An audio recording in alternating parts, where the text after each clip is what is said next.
तो जिस देश में नरेंद्र मोदी जैसे प्रधानमंत्री, जिस देश में अमित शाह जैसे होम मिनिस्टर हो, जिस देश में मोहन भागवत जैसे सरसंघचालक हो आरएसएस, जो अपने आप को दुनिया की सबसे बड़ी ऑर्गेनाइजेशंस बताते हैं आरएसएस, और जिस देश में अडानी लूट खसोट का बाजार गर्म कर रहा है और प्रधानमंत्री 1000 एफआईआर कम है।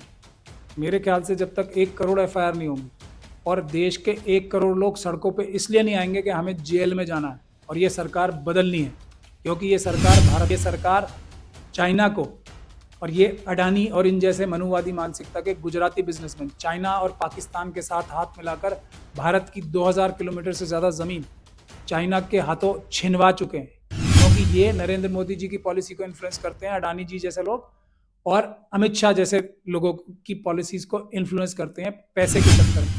नमस्कार, आप सभी का स्वागत है। मैं हूं आज आपके साथ निधि उपाध्याय। आज हमारे साथ बातचीत के लिए सुप्रीम कोर्ट के वकील महमूद प्राचा जी मौजूद हैं। तो सबसे पहले तो राहुल गांधी की पार्लियामेंट्री मेंबरशिप चली जाती है और उसके बाद सड़कों पर लोग आते हैं, लेकिन उनके खिलाफ भी एफआईआर दर्ज हो जाती है। तो जिस देश में नरेंद्र मोदी जैसे प्रधानमंत्री हो, जिस देश में अमित शाह जैसे होम मिनिस्टर हो, जिस देश में मोहन भागवत जैसे सरसंघचालक हो आरएसएस, जो अपने आप को दुनिया की सबसे बड़ी ऑर्गेनाइजेशंस बताते हैं आरएसएस और बीजेपी, जिस देश में अडानी लूट खसोट का बाजार गर्म कर रहा है और प्रधानमंत्री और होम मिनिस्टर दोनों मिलके उनको बचा रहे हैं, उनके साथ शामिल हैं अपने अपराध करने में, उससे क्या उम्मीद करते हो आप? लेकिन 1000 एफआईआर कम है। मेरे ख्याल से जब तक 1 करोड़ एफआईआर नहीं होंगी और देश के 1 करोड़ लोग सड़कों पे इसलिए नहीं आएंगे कि हमें जेल में जाना है और ये सरकार बदलनी है, क्योंकि ये सरकार भारत का संविधान खत्म करके हिंदू राष्ट्र लाने के लिए, मनुस्मृति लागू कराने के लिए दिन रात एक की हुई। ये सरकार चाइना को और ये अडानी और इन जैसे मनुवादी मानसिकता के गुजराती बिजनेसमैन चाइना और पाकिस्तान के साथ हाथ मिलाकर भारत की 2000 किलोमीटर से ज़्यादा ज़मीन चाइना के हाथों छिनवा चुके हैं, क्योंकि ये नरेंद्र मोदी जी की पॉलिसी को इन्फ्लुएंस करते हैं। अडानी जी जैसे लोग और अमित शाह जैसे लोगों की पॉलिसीज को इन्फ्लुएंस करते हैं पैसे के चक्कर में। इन जो ये मनुवादी मानसिकता के गुजराती बिजनेसमैन हैं, इनके साथ चाइनीज़ कनेक्शन क्या है, इनके कौन हैं वो डायरेक्टर्स जो कि गुजराती हैं, मनुवादी मानसिकता के हैं, जो चाइना की जो फ्रंट कंपनीज हैं, कम्युनिस्ट पार्टी ऑफ चाइना की और पीपल्स लिबरेशन आर्मी जो चाइना की आर्मी है, उसकी जो फ्रंट कंपनीज हैं उसमें डायरेक्टर्स हैं, उनके पार्टनर्स हैं। ये है जब ये देश में चल रहा है, जब देश में प्रधानमंत्री और होम मिनिस्टर खुद ये चाहते हैं कि किसी तरीके से भारत कमजोर हो और इन लोगों के सिर्फ पैसे कमाने की। लेकिन भारतीय जनता पार्टी ये भी कह रही है, उससे आप क्या उम्मीद करते हैं? भारतीय जनता पार्टी के एक एक कार्यकर्ता, मैं अपने देश के सभी जो ऑपोजिशन के जो पार्टी के लोग हैं और जो सोशल एक्टिविस्ट हैं, उनसे गुजारिश करता हूं कि एक एक भारतीय जनता पार्टी और आरएसएस के कार्यकर्ता जो पिछले 7-8 साल में जमीन पे था, आसमान पे पहुंच गया, करोड़पति बन गया, उसको चिन्हित करें और उसके कंप्लेंट्स लोकल थानों में करें और 156(3) की कार्रवाई करें। अगर लोकल थाने उनके खिलाफ एफआईआर नहीं करते, मेरे ख्याल से कई करोड़ मुकदमे भारतीय जनता पार्टी और आरएसएस के लोगों के पास डिस्प्रपोर्शनेट एसेट रखने के लिए, चोरी डकैती करके देश के जो संपदाएं हैं उनको लूटने के मुकदमे भारतीय जनता पार्टी के हर एक प्रोमिनेंट कार्यकर्ता के खिलाफ बनाने की जिम्मेदारी हर एक नागरिक की है। लेकिन भारतीय जनता पार्टी ये भी कह रही है कि अगर जिस तरह से कांग्रेस के पास काफी अच्छे वकील हैं, वरिष्ठ वकील हैं, उसके बावजूद भी अगर राहुल गांधी को बचा सकते थे लेकिन वो बचा नहीं रहे, तो कहीं ना कहीं कांग्रेस पार्टी में आपसी एक एकजुट है, वो चीज नहीं है।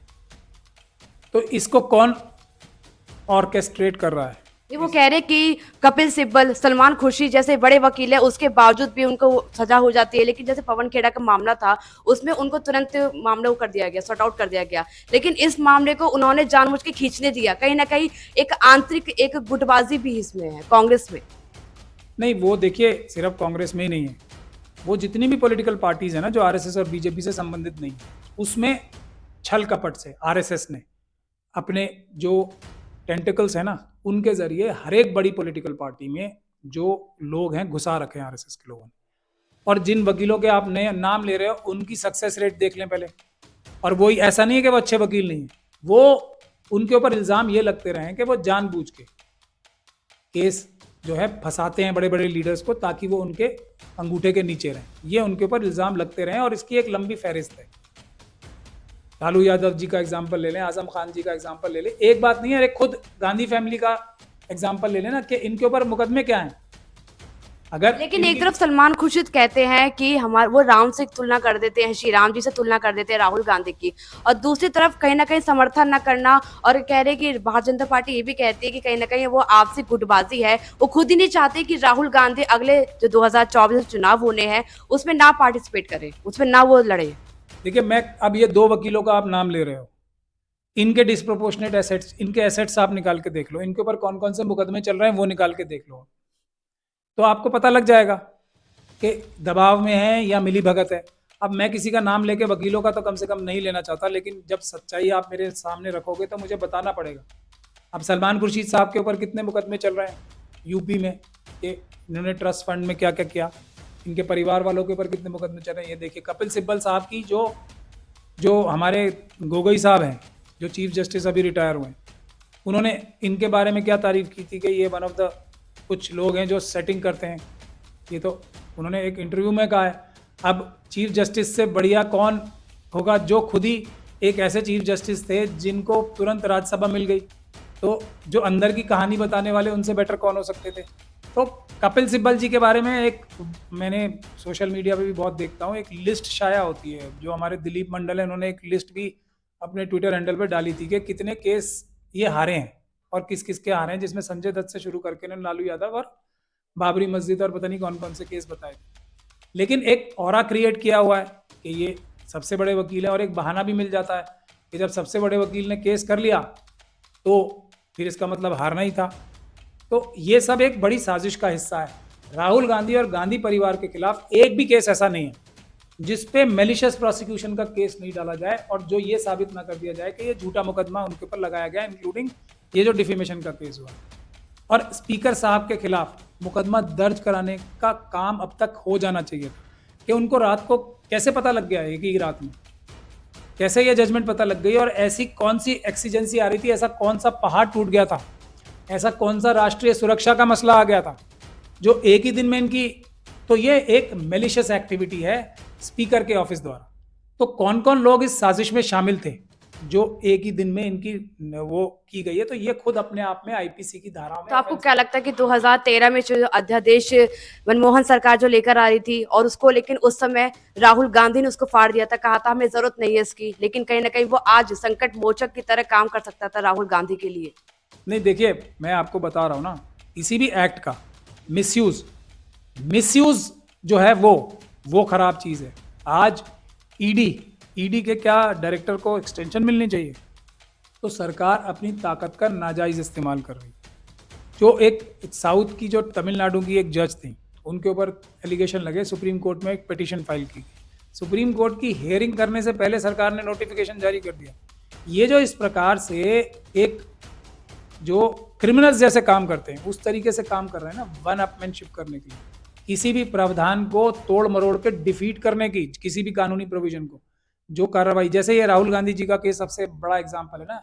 ऐसा कौन सा चाइना ने हमला कर दिया था देश पे जो एक ही रात में उनको हटाना? लेकिन वो कहते हैं, बीजेपी कहते हैं कि देश के प्रधानमंत्री के खिलाफ ऐसा बोलना, मोदी सरनेम को लेकर टारगेट करना, और कहीं ना कहीं बहुत सारे ऐसे लोग हैं जो इस जाति से आते हैं, तो ये कहीं ना कहीं जातिवाचक भी हो जाता है। तो ऐसे में कहीं ना कहीं चीज सही नहीं है, बीजेपी कहती है। चलिए, मैं मोदी जी को नहीं कह रहा, अगर कोई चोर, मोदी जी को चोर नहीं कह रहा हूं मैं, अगर कोई चोर प्रधानमंत्री बन जाए, अगर कोई एंटी नेशनल प्रधानमंत्री बन जाए, अगर कोई चाइना का एजेंट प्रधानमंत्री बन जाए, अगर कोई पाकिस्तान का एजेंट प्रधानमंत्री बन जाए, तो लीडर ऑपोजिशन का, जो ऑपोजिशन के लीडर्स हैं लोकसभा में, जो पब्लिक सोशल एक्टिविस्ट हैं, और जो कोई भी देश प्रेमी है, उसका क्या फर्ज बनेगा प्रधानमंत्री के खिलाफ बोलना या नहीं बोलना? ये मैं सवाल पूछना चाहता हूँ। लेकिन देश के बाहर जाकर ऐसा आदमी प्रधानमंत्री बन जाए गलती से, तो देश की जनता का पूरा फर्ज नहीं है कि उसे प्रधानमंत्री को एक्सपोज करें। ये हाइपोथेटिकल क्वेश्चन नहीं है, ये एक सच्चाई भरा सवाल है जिसका प्रावधान भारत के संविधान में बाबा साहब डॉक्टर भीमराव अंबेडकर ने रखा है कि चेक एंड बैलेंस, प्रधानमंत्री कोई देश के ऊपर नहीं होते, प्रधानमंत्री नौकर हैं देश की जनता के। और नौकर अगर बेईमानी कर रहा है, कोई भी नौकर हो, वो बड़े से बड़ा नौकर क्यों ना हो, चीफ जस्टिस अगर बेईमानी कर रहे हैं देश के, तो जनता का फर्ज है कान पकड़े और नीचे उतारे। और मोदी जी और ये भारतीय जनता पार्टी, एक बात ध्यान से सुन ले, इनके वोट कितने परसेंट हैं? जो वोट पड़े हैं उसमें से 66% से ज्यादा लोगों ने, 65% से ज्यादा लोगों ने इनको रिजेक्ट किया है। ये अपनी जो जो वो है ना एक्चुअल स्थिति, उसको भी सोच समझ के बात करें। प्रधानमंत्री सेवक होता है, नौकर होता है देश का। नौकर को इतना तकब्बुर करना, नौकर को इक्वेट करना देश से, सबसे बड़ा देशद्रोह है। एक नौकर को देश बताना, नौकर की बेइज्जती करने को देश बताना। अगर प्रधानमंत्री चोर है तो उसको चोर कहना हर एक ईमानदार नागरिक का फर्ज है, और जो चोर नहीं कहेगा उसकी ईमानदारी पे और उसकी देशभक्ति पे हमें शक है। लेकिन राहुल गांधी ये भी कहते हैं, लगातार बीजेपी कहती है कि राहुल गांधी अपने संसद में काम नहीं करते हैं और वो कुछ भी बयान देते हैं, कहीं भी जाते हैं संबोधन करते हैं, लेकिन कुछ भी बोलते हैं, उन्हें नैतिकता नहीं है, उन्हें कुछ आता नहीं है, कुछ पता ही नहीं है उनको। प्रधानमंत्री जैसे लोकसभा के अनुराग ठाकुर कह रहे थे। मैं कह तो रहा हूँ, अनुराग ठाकुर तो ये भी कह रहे थे कि फलाने फलाने को गोली मारो, तब भी मंत्री थे ना वो। तो अनुराग ठाकुर साहब तो एक क्रिमिनल हो गए इस तरीके की बातें करके। ये अलग बात है कि भ्रष्ट पुलिस अधिकारियों को अमित शाह जी ने रोक रखा है। एक देश का सबसे बड़ा लॉ ऑफिसर जो है वो हाई कोर्ट में ये बहस कर रहा था, दूसरे नंबर का सबसे बड़ा लॉ ऑफिसर, कि अभी कपिल मिश्रा के खिलाफ इसने अपराध तो किए हैं, लेकिन माहौल ऐसा नहीं है कि इसके खिलाफ एफआईआर दर्ज की जाए। जब अमित शाह जी एक देश के दूसरे नंबर के सबसे बड़े लॉ ऑफिसर से ये बात हाई कोर्ट में कहलवा सकते हैं, और उसके अगले दिन फिर उस जज का ट्रांसफर हो जाता है, तो जब ये हालात देश में चल रहे हैं तो हर एक नागरिक का फर्ज है कि अडानी के खिलाफ बोलने वाले हर एक व्यक्ति के साथ आज एक से बढ़कर एक काम हो रहा है। क्यों? क्योंकि वो अमित शाह जी का पैसा है। अडानी का पैसा सारा अमित शाह जी का है, अडानी सिर्फ एक फ्रंट मैन है। तो ये जो भी व्यक्ति अडानी के खिलाफ बोल रहा है उसके खिलाफ अब ये 1000 एफआईआर की है ना। लेकिन अडानी का जो पैसा, जो इन्वेस्टमेंट हुआ है, जहां पर कांग्रेस की सरकार है, वो तो वहां पर भी हुआ है, लेकिन सिर्फ बीजेपी को ही टारगेट क्यों करना है? मैं यही तो कह रहा हूँ, कांग्रेस के अंदर के आरएसएस के लोग कम है। मैंने अभी आपको बताया, जो कांग्रेस के अंदर जो मेन, और इसी तरीके से सभी पॉलिटिकल पार्टीज के अंदर जो मेन एडवाइजर्स हैं वो आरएसएस ने इम्प्लांट करा रखे हैं। अगर ये आइडेंटिफाई करके इन्हें बाहर कर दें तो भारतीय जनता पार्टी की क्या इलेक्शन में दशा होगी ये दुनिया देखेगी। अब सारे एडवाइजर्स तो ऐसे है ना, और ये ज्यादा मेहनत करने की भी जरूरत नहीं है। सबका जरा सा ऊपर से नकाब उतारने की जरूरत है। सबके आरएसएस के कनेक्शन क्रिस्टल क्लियर हो जाएंगे। जब तक आरएसएस के लोगों को ये बड़ी पॉलिटिकल पार्टीज अपने यहां से नहीं निकालेंगी, ये स्थिति रहेगी। ये इंटरनल सबोटाज हो रहा है कांग्रेस में, सबसे बड़ा इंटरनल सबोटाज हो रहा है। वरना क्या मजाल है कि ये भ्रष्ट अधिकारी राहुल गांधी और गांधी परिवार के खिलाफ ऐसे झूठे केस करके उनको प्रेशर में लेने की कोशिश करें। तो आगे क्या, मतलब कानूनी कार्रवाई किस तरह से होगी? मेरे ख्याल से तो, मैं कोई सलाह देने वाला तो नहीं हूं, सबसे पहले स्पीकर के ऑफिस के खिलाफ एफआईआर दर्ज करानी चाहिए। उन सभी लोगों के खिलाफ एफआईआर दर्ज करानी चाहिए जो इसमें शामिल है, जो अभी घर कैंसिल करने। ये एक बड़ी साजिश का हिस्सा है, और ये साजिश अडानी को मदद करने के लिए हो रही है, देश को कमजोर करने के लिए हो रही है, चाइना और पाकिस्तान को मदद करने के लिए हो रही है। इसका मुकदमा कोई भी कांग्रेस की सरकार, छत्तीसगढ़ की कांग्रेस की सरकार ये मुकदमा दर्ज कर सकती है, राजस्थान की कांग्रेस की सरकार ये मुकदमा दर्ज कर सकती है, हिमाचल में अभी कांग्रेस की सरकार बनी है वो ये मुकदमा दर्ज कर सकती है। ये आतंकवाद की घटना है। ये नहीं करेंगे तो इसका मतलब कोई ना कोई इंटरनल ब्रेक्स लगा रहा है। वो सही लड़ाई नहीं होने देना चाहता, सही ऑपोजिशन आरएसएस और बीजेपी की नहीं होने देना चाहता। ये अमित शाह द्वारा कंट्रोल्ड ऑपोजिशन हो रही है अभी भी। एक राहुल गांधी के बहादुर होने से और राहुल गांधी के अपनी जान हथेली पे लेके काम करने से काम नहीं हो पा रहा। उन्हें और लोग चाहिए जो जेन्युइनली, जो लड़ने के लिए तैयार हो। मुझे कांग्रेस में कम से कम जो चेहरे नजर आते हैं वो सब, ऐसा कोई नजर नहीं आता जो लड़ने के लिए तैयार हो। चलिए, बहुत बहुत शुक्रिया। और ये थे हमारे साथ महमूद पराचा, जिन्होंने विभागीय से अपनी बात रखी। और बाकी